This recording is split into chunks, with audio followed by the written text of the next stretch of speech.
My cousin sister and her husband were murdered brutally in front of their children. The video that has gone viral, every Israeli knows this. I want every Indian to see that video. It's of my sister's 6-year-old daughter who was trying to save the 3-year-old daughter. The only thing she kept repeating to the police is, "Are you the Israeli people?" I don't think that any child deserves it. Hi, I'm Madhura Naik. I'm from Mumbai. I belong to the Bani Israeli community. And what happened on 7th October was a terrible tragedy for not only my family but all of Israel.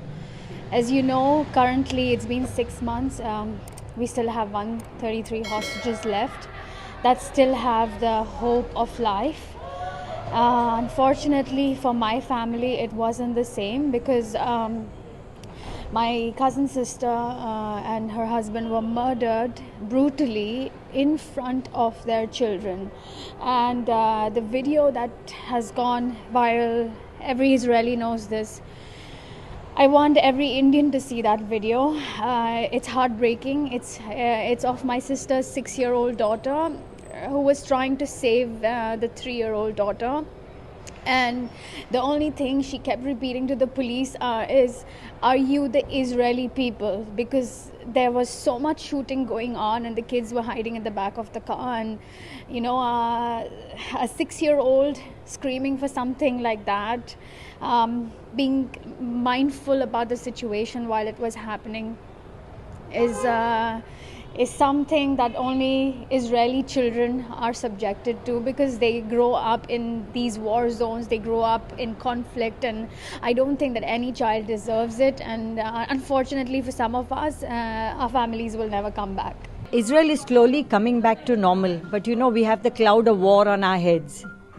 To tell you frankly that Israelis are coming out to celebrate, no, they're not coming out to celebrate. They're just coming out to lead normal lives. But you don't see that smile get to the eyes, because every family has been affected here, whether it's a father, it's a son, it's a grandfather, or it's a grandchild. And the threat of war in the north. So it's many people are become refugees in their own country over here. And to tell you a story of a young man who loved Indian food, who used to be living next door to one of my restaurants in Tel Aviv. And he died on the first day of the war in Kibbutz Be'eri. Few days later, a group of soldiers called us up and said that he loved Indian food and he loved Tandoori Tel Aviv. So they would like to, on the day that they start his mourning, which is called Shiva. The name Shiva, it's very much connected to India. So Shiva, the Shiva is called the 9 days of mourning. One day they would like to serve Indian food. So I asked them what was the address, and they said, "We all soldiers have collected money so that he would feel nice that we serve his food today." And I said, "No, his restaurant will come to him to serve his food." So these are small things. None of us are in politics. None of us are in war. As you noticed in my restaurant just now, there were 2 Muslim families leaving the restaurant right now. So it's everybody's interconnected over here. It's just the terrorist organization that has taken over, and the Israelis trying to defend themselves.